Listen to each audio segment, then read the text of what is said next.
So growing up, I was really into pirates. Like, I'm pretty sure I dressed up as a pirate for Halloween like multiple years in a row. Anyways, today's story is kinda like if Pirates of the Caribbean was a horror movie, which ends up getting very interesting. So, without further ado, let's go ahead and get into it. Today's story is from r/nosleep from user MoLogic. I found out why a pirate crew vanished in 1699, and I wish I hadn't. Jack Falls isn't the kind of town that gets written about in travel magazines. Population hovering around 3,000, one main street with a hardware store, and a diner that closes at 6, and a coastline so rocky and unwelcoming that even the seagulls seem pissed off about it. The town's claim to fame is its name, which comes from Captain Jack Morgan, a pirate who supposedly fled British naval ships in 1699 and vanished somewhere along our stretch of coast. Local legend says he and his crew made it to shore with their plunder, but were never seen again. Most people assume they got away in a rowboat or died in the surf. I assumed that too, until 3 months ago. Mark had been obsessed with the Captain Jack story since we were kids. He'd grown up on tales his grandfather told him about hidden treasure and secret caves. The kind of thing that sounds awesome when you're 10 and pathetic when you're 27. But Mark never let it go. He spent years researching old naval records, studying tide patterns, hiking every inch of coastline looking for cave entrances that matched historical descriptions. His girlfriend Sarah enabled him, mostly because she found his enthusiasm charming and because she liked hiking. Me, I just went along because Mark was my best friend and I didn't have much else going on. When Mark called me that October morning, I could hear the tremor in his voice before he even said hello. I found it, John. I actually fucking found it. He'd been exploring a section of cliff face about 2 miles north of town. Somewhere where we'd passed dozens of times without noticing anything unusual. But the recent storm had caused a minor rock slide, and Mark had spotted something that made him scramble down to investigate. A small opening, partially concealed by centuries of erosion and debris, but unmistakably man-made around the edges. He'd taken photos, measurements, and coordinates. He wanted to go back with proper equipment. "It's this weekend or never," he said. "Tide patterns won't be this favorable again until next year, and you know the county's been talking about putting up fencing along the whole stretch. This is it, John. This is actually it." I should have said no. I had a dozen good reasons. My knees weren't what they used to be. I had work on Monday. Cave diving, or spelunking, or whatever the hell you wanted to call crawling around in tight dark spaces, had never been my idea of fun. But Mark had that tone in his voice, the one that meant he was going with or without me. Unfortunately, I'd known him since we were 10, and I couldn't let my best friend do something that stupid alone. Sarah picked me up Saturday morning in Mark's truck, the bed already loaded with gear. Helmets with mounted lights, ropes, carabiners, a first aid kit that looked military grade, energy bars, water bottles, and what looked like a small sledgehammer. "In case we need to widen anything," Sarah explained when she caught me staring. She was tall and athletic. From what Mark told me, she ran marathons for fun and had opinions about specific hydration packs. She worked as a physical therapist and approached Mark's treasure hunting with the same practical enthusiasm she brought to helping people recover from knee surgery. Mark's already down there doing a preliminary scout. He's been up since 4. The drive took 20 minutes. The last 5 on a dirt road that barely qualified as a path. We parked where the trees gave way to scrub grass and jagged rocks, the ocean visible as a gray-blue line in the distance. The wind coming off the water was cold enough to sting. Mark was waiting by the cliff edge, practically vibrating with excitement. He'd rigged a rope system to make the descent easier, and he walked us through it twice before we started down. The climb down wasn't terrible, maybe 30 feet of careful scrambling, but it was enough to get my heart rate up. The cave entrance was exactly as unimpressive as I had feared. A crack in the rock face, maybe 3 feet high and 2 feet wide. Mark had cleared away some of the smaller debris, but it still looked like the Earth's asshole. "You're sure about this?" I asked. "The historical records are clear," Mark said, pulling out his phone to show me a photo of the yellow document. British naval logs from the HMS Dartmouth, dated November 1699. They chased Morgan's crew to this exact stretch of coast. The pirates made it to shore but never came back out. The naval captain assumed they had a ship waiting on the other side of the peninsula, but there's no record of Morgan or his crew ever surfacing again. 18 men, John. 18 men and a cargo hold worth of Spanish silver just vanished. Maybe they drowned, I said. Then where are the bodies? Mark's eyes had that gleam I recognized, the one that meant he'd already made up his mind and was just going through the motions of conversation. This cave goes somewhere. I can feel the air moving. There's space in there. Sarah was already putting on her helmet, checking her light. We stick together, we stay in radio contact, and if anything feels wrong, we turn back. Deal? I wanted to say no. I wanted to suggest we call someone official, get proper permits, and do this the right way. But I could see the desperation in Mark's face, the way his hands kept clenching and unclenching. This was his white whale. His one shot at proving all those years of research weren't wasted. Sarah was already checking her gear. The opening was right there, and I was already putting on my helmet. We went in single file. Mark first with the biggest light, then Sarah, then me bringing up the rear. Now, I'm not a big guy, but the entrance was still a tight squeeze. I had to turn my shoulders and exhale to fit through. Rocks scraped against my back and chest simultaneously. For about 10 feet, it felt like I was being swallowed. The walls were pressed in from all sides, and then suddenly it opened up. The first chamber was about the size of a large bedroom.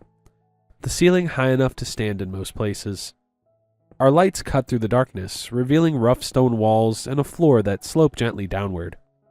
The air was cool but not cold, with a faint smell I couldn't quite place. Mineral maybe? Salt?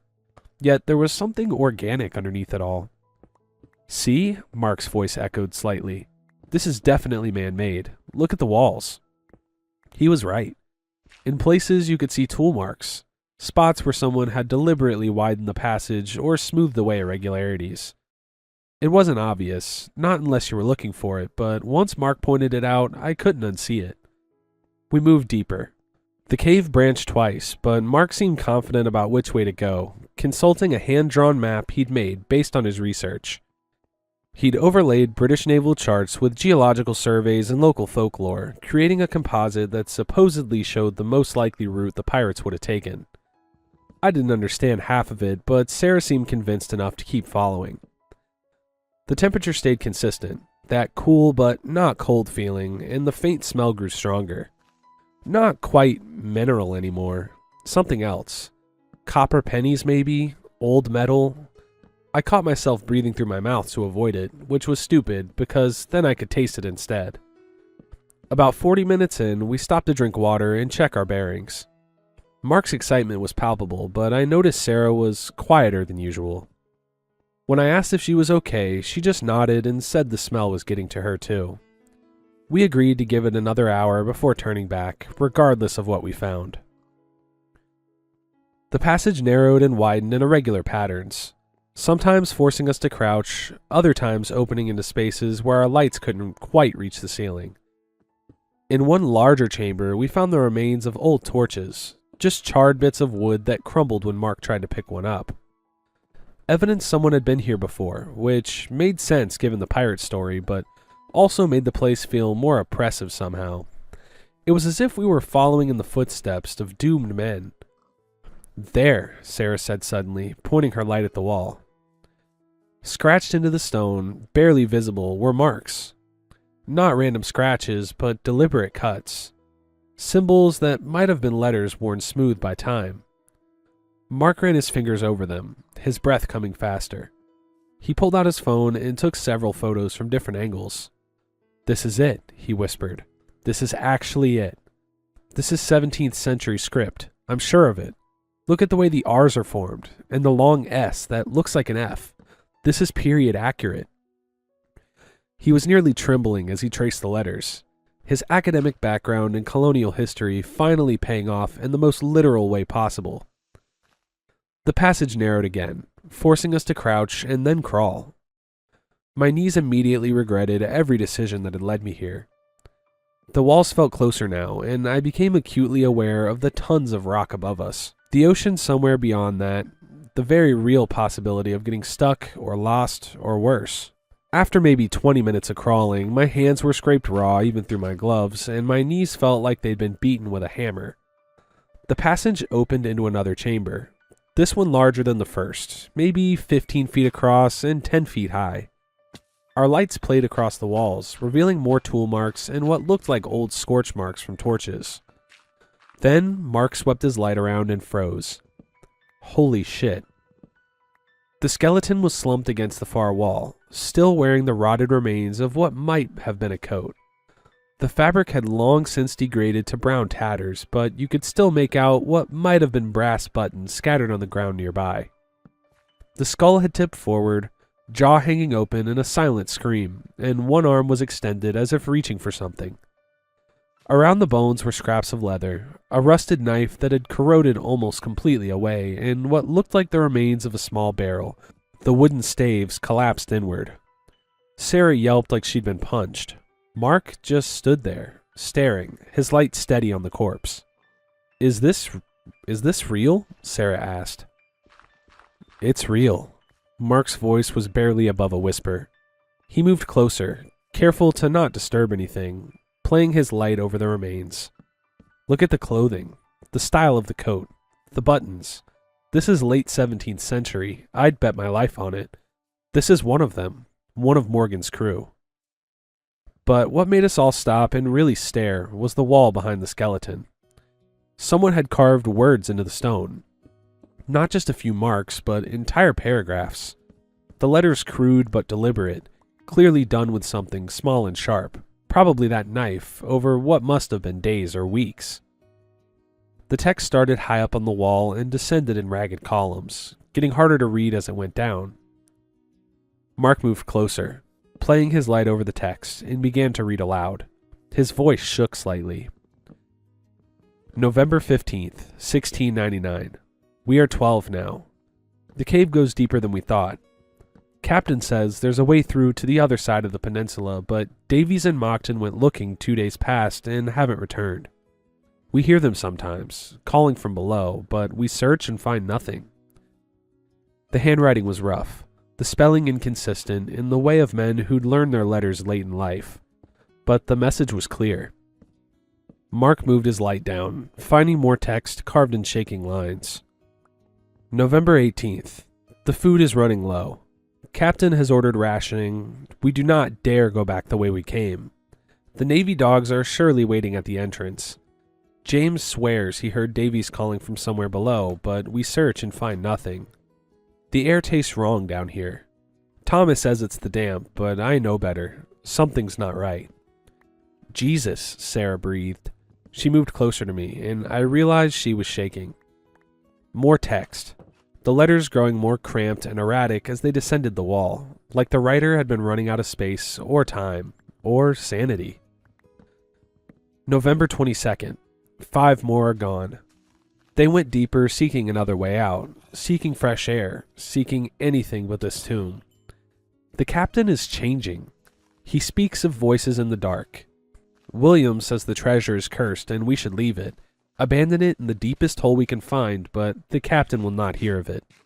He guards it like a dragon guards gold in the old stories my mother used to tell me. The walls feel warm to the touch now, which makes no sense this deep. We are far below the sun's reach. The water that drips from above is thick and sticky, not clean like it should be. It leaves stains on our clothes. Jacob drank some yesterday despite warnings and has been sick ever since. He can't stop shitting himself. The smell is awful."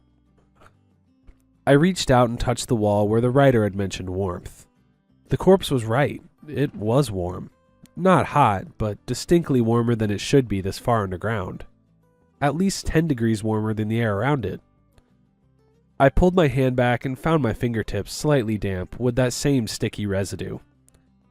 "Keep reading," I said. Mark continued, his light moving to text that was barely legible now.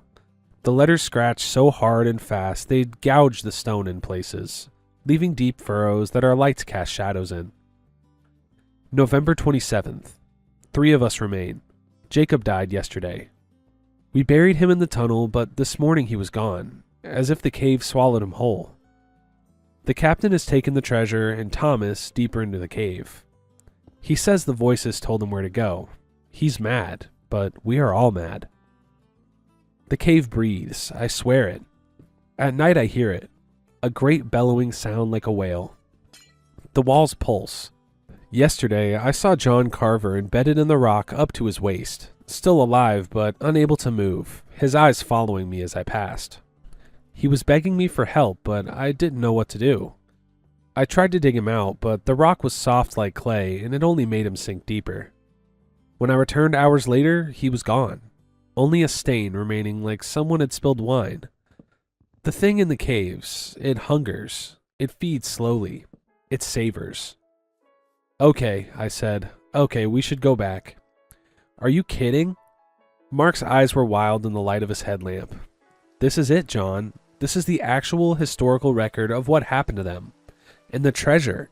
He says the captain took it deeper. It's still down here. Mark, this is clearly a man losing his mind, Sarah said, but I could hear the uncertainty in her voice. Walls that breathe, people embedded in rock. He was starving and dehydrated. Then explain this. Mark pointed to a spot on the wall where the text ended. There, carved with what must have been the last of the writer's strength, were final words. It took them all. It will not let us leave. Below that, a date. December 3rd, 1699. And below that, scratched so deep the stone had cracked, it beats. The silence that followed was broken only by the sound of our breathing and a faint dripping somewhere in the darkness beyond our lights. There's another passage, Mark said, pointing to a gap in the far wall. If the captain went deeper, that's where he'd have gone. The treasure is down there. Mark, no, I said. This is insane. We should document this, come back with professionals.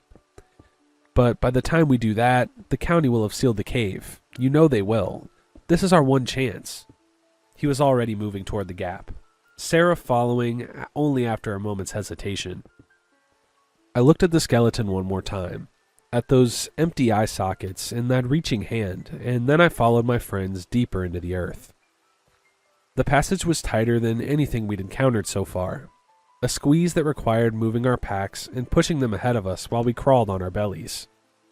The rock pressed in from all sides, and for one horrible moment I was certain I'd gotten stuck. My chest too large for the gap, my hips wedged between unyielding stone. Then something gave way, and I popped through into a larger space where Mark and Sarah were waiting. You okay? Sarah asked. I nodded, not trusting my voice. My hands were shaking. This chamber was different from the others. The walls had a strange texture, less like rock and more like something else. Coral maybe, or cartilage. And the smell was stronger here. That copper penny scent mixed with something organic and faintly rotten. Mark ran his hand along the wall and frowned. This doesn't feel like limestone. What does it feel like? Sarah asked. I don't know. It's softer and warm. Really warm. I touched the wall myself and immediately regretted it. He was right. It was warm. Almost body temperature. And the surface had a slightly yielding quality, like pressing on firm rubber. When I pulled my hand away, my fingertips came back damp with something that wasn't quite water. It was thicker, slightly viscous. When I rubbed my fingers together, it felt alkaline, like the slick you get from dissolving soap. Okay guys, little sidebar. Are these people being digested by the earth? Like, it's what they're describing right now. It kind of sounds like they're inside of a stomach. So, GG's. We should turn back, I said again. Look. Mark's light had found something embedded in the wall. A coin. A gold coin. Its surface tarnished green, but unmistakable. Spanish doubloon. Has to be. Sarah, take a photo. She did. Her camera flashed momentarily, blinding us all. Mark pulled out a small pry bar from his pack and began working at the coin. Mark, don't. The coin came free with a wet sucking sound. Mark held it up triumphantly, turning it in the light. Then Sarah made a sound, and we both looked to where she was pointing. The wall where the coin had been was bleeding. I wish it was stained water or some mineral seepage, but it was blood. Thick, dark blood that welled up from the hole and began to run down the wall in slow rivulets. "What the hell?" Mark whispered. The wall around the wound began to pulse, slowly at first, then faster. A rhythmic motion that spread outward in ripples, and somewhere in the distance, deep in the cave, we heard it. A sound like thunder, like drums, like a heartbeat. "Okay," Sarah said, her voice tight. "Okay, maybe we should..." The wall bled faster, the blood now flowing freely, and more of those pulsing ripples spread outward. In my peripheral vision, I saw a movement. Other areas of the wall beginning to shift and flex. "We need to go," Sarah said. "Now." But Mark was already moving forward, his light catching something in the passage ahead. "Wait, do you see that?" More coins, dozens of them, embedded in the walls and floor like metal studs in leather. And beyond them, a larger space, a chamber. Against every instinct I had, we moved forward. The walls here were unmistakably organic. The texture was wrong. The color was wrong. It had shifted from gray stone to something redder, mottled with darker patches that looked disturbingly like bruises. The floor was wet, covered in a thin film of that same viscous fluid, and our boots made soft squelching sounds with each step. The heartbeat sound was louder now, no longer distant. It echoed from all directions, making it impossible to tell where it was coming from. The chamber opened before us, and Mark's light found the treasure. It wasn't the pile of gold I think we all imagined. Instead, the coins and silver pieces were embedded in the walls and floor. Hundreds, maybe, all partially absorbed into the red organic tissue that made up the chamber. Some were still visible as distinct objects, others were half dissolved, their edges blurred and melted into the flesh. And in the center of it all, surrounded by the treasure, were the bodies. They should have been skeletons after 300 years, but they weren't. They were corpses, preserved in various states of decay. Their clothing rotted to rags, but their flesh still clinging to their bones. Some were embedded in the floor, sunken halfway into the tissue as if the cave had slowly been digesting them. Others stood upright, held in place by growths of that red tissue that wrapped around their limbs and torsos like vines. One wore what might have been a captain's coat. His jaw hung open, and in the empty socket of his mouth, something glistened wetly. "This isn't real," Sarah said, but her voice carried no conviction. "This can't be real." The heartbeat was so loud now, it made my ribs vibrate. And as I watched, one of the corpses moved. It was subtle at first, just a twitch of the fingers, a slight turn of the head. Then the jaw began to work, opening and closing slowly. And those empty eye sockets seemed to fix on us. Another corpse moved, then another. The tissue that held them in place began to pulse and contract, pushing them forward, helping them move. They pulled free from the walls with wet tearing sounds, leaving dark cavities behind that immediately began to close. "Run!" I yelled. "Run!" We turned and fled back the way we'd come, but the passage was changing. The walls were contracting, the space narrowing with each pulse of that massive heartbeat. Behind us, I could hear shuffling, scraping sounds as those things pulled themselves from their resting places and began to follow. Mark reached the squeeze point first and threw himself into it, his pack scraping against the walls. Sarah went next, and I could see her struggling, the space tighter than it had been just minutes ago. The walls were warm and wet and moving, contracting slowly like the throat of something swallowing. I glanced back and saw them coming, moving with horrible purpose. Their movements were jerky and wrong, limbs bending in directions they shouldn't. The captain was in front, and as I watched, he opened his mouth, and that wet gleaming thing inside flexed and reached forward. I threw myself into the squeeze and immediately realized I was in trouble. The space was too tight now, the walls pressing in from all sides. I could hear Sarah ahead of me, could see Mark's light on the other side, but I couldn't move forward. The tissue around me pulsed and contracted, and I felt something give way beneath my stomach. the floor softening and beginning to pull me down. "John!" Mark's voice distant and panicked. "John, move!"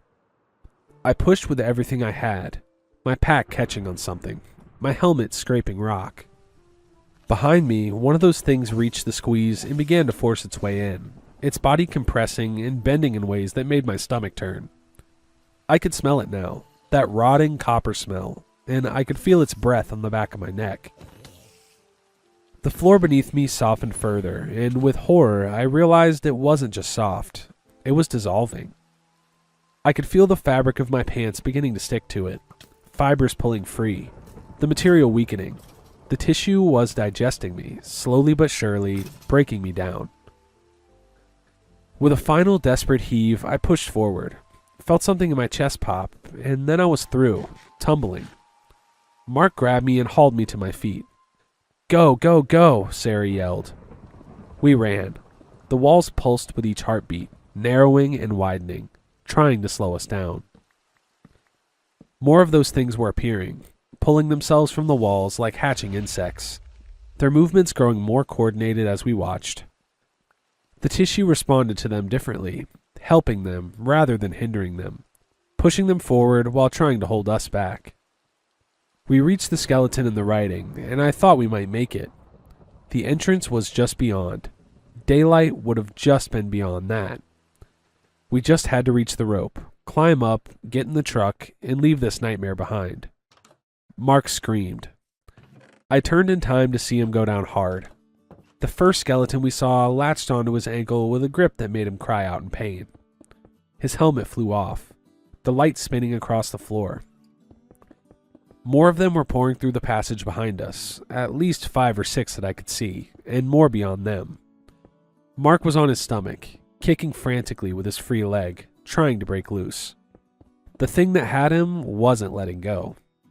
Its fingers had sunk into his jeans, and where they gripped, I could see dark stains spreading, the fabric dissolving under its touch. Sarah dove for him without hesitation, grabbing his arms, trying to pull him free. Her face was twisted with effort and terror, tears streaming down her cheeks. I've got you, Mark, just hold on." But the thing was winning, dragging him backward inch by inch toward the others. Mark's fingers scraped against the stone floor, leaving streaks of blood. His eyes found mine, and in them I saw absolute terror. "John, help me." I took a step forward, my hands clenched into fists. Every instinct I had was screaming at me to help them, to grab Mark's other arm, to fight those things off with whatever I had left. Then I saw what was behind Mark. More of them, at least a dozen, shambling forward from the deeper tunnels with those jerky movements, their bodies bent at wrong angles. The captain was among them, that rotted captain's coat still hanging from his shoulders, and his jaw was working slowly like he was trying to speak. Behind them, the passage itself was closing. The walls contracting in visible waves, the organic tissue flexing and pulsing as it moved. The opening was already half the size it had been, and getting smaller with each heartbeat.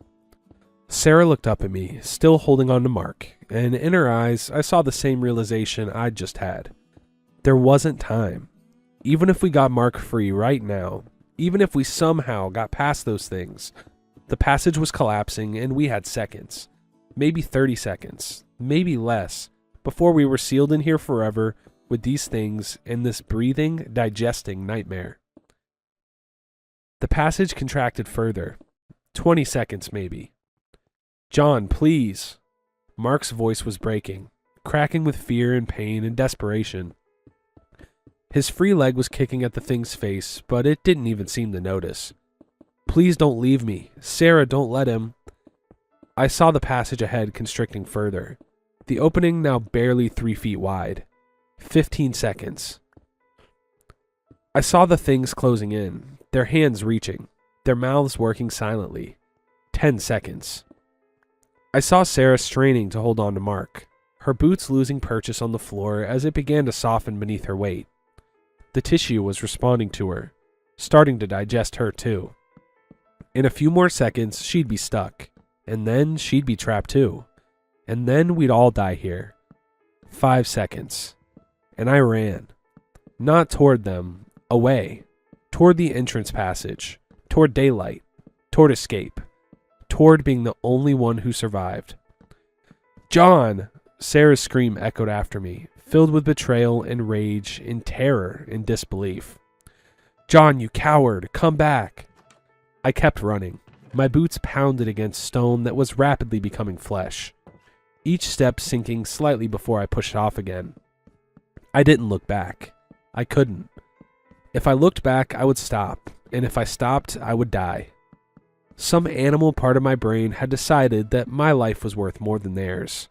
"No, no, John, please." "Mark." Sarah's voice was receding now, but I could still hear her sobbing. "Mark, hold on. I won't leave you. I won't." The passage was narrowing fast now, the organic tissue contracting in waves that chased me up toward the surface. Behind me, I could hear Sarah crying, could hear Mark begging, could hear wet sounds of the cave responding to them. The things must have reached them.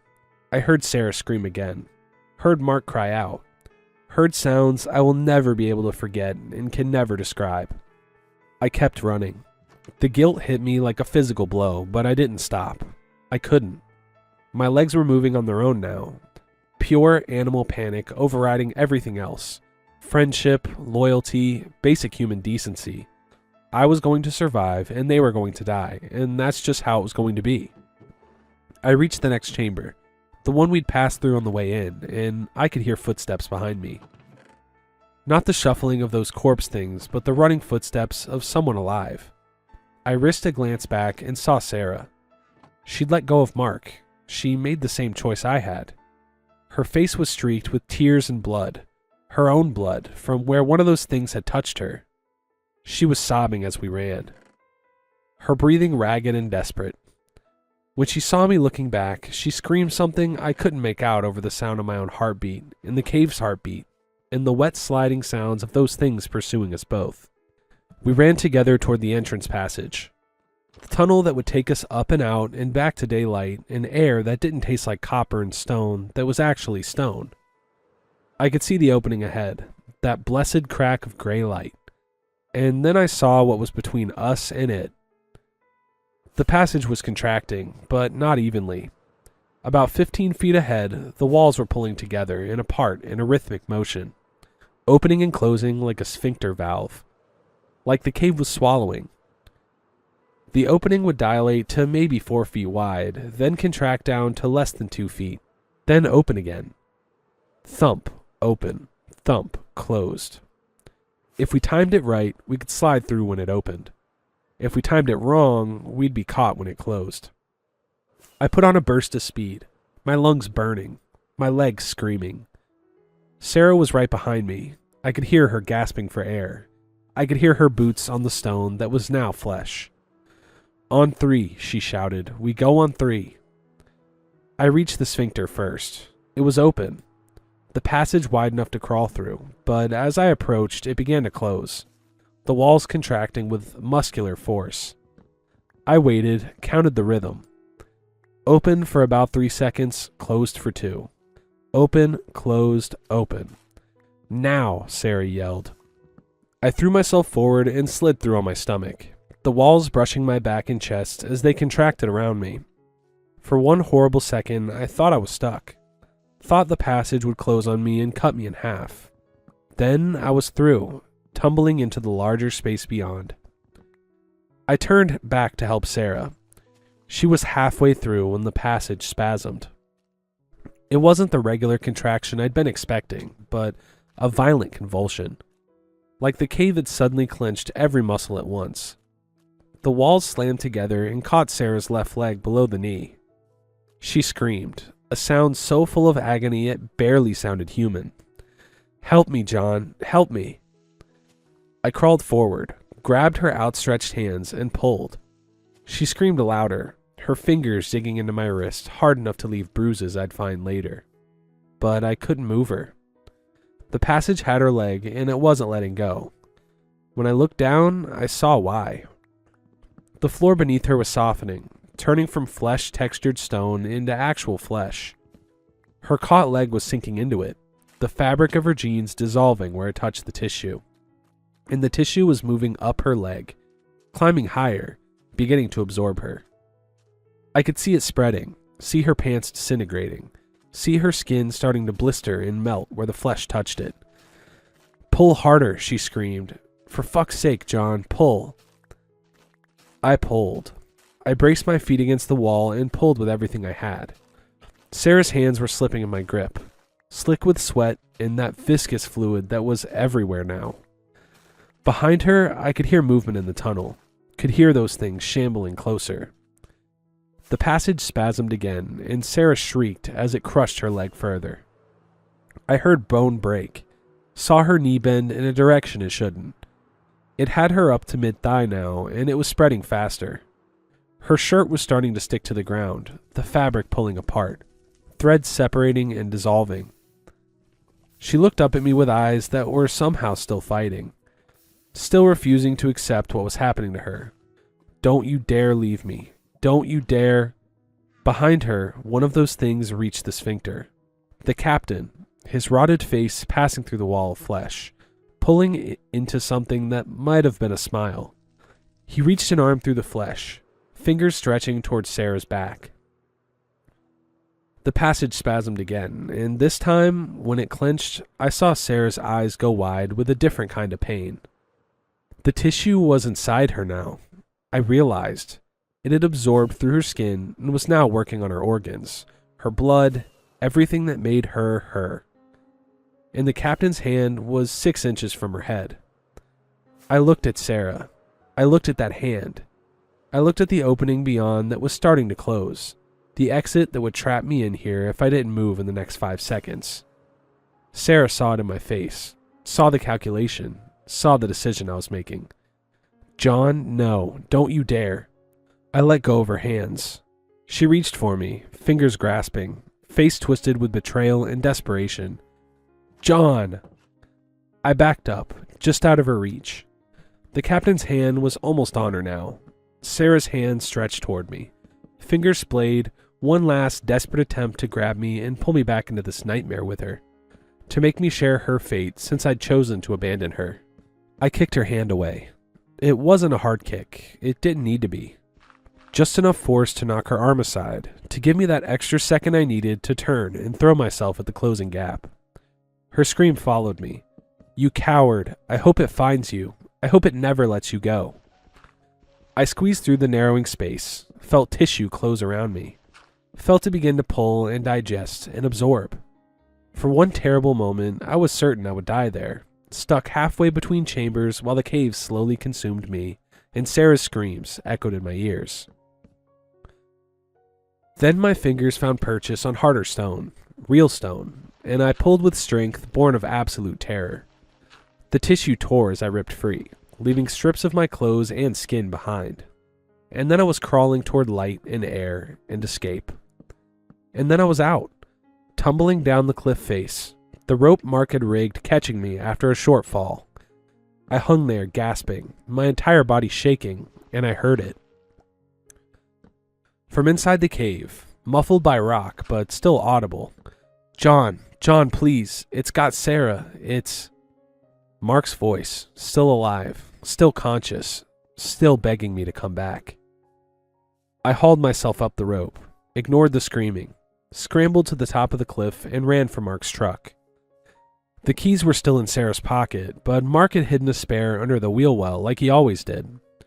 I started the engine with shaking hands and drove away without looking back.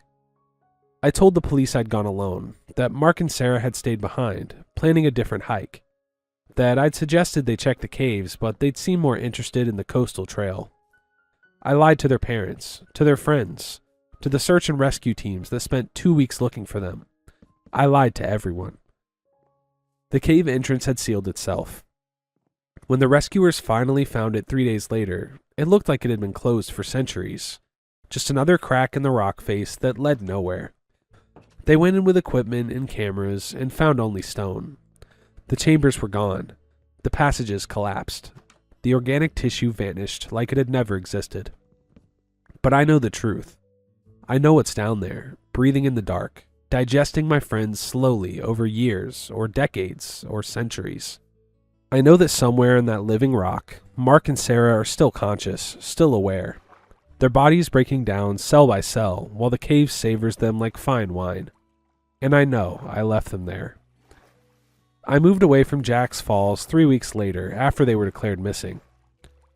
I couldn't take the looks from their families, couldn't sleep in that apartment, knowing they'd help me move in.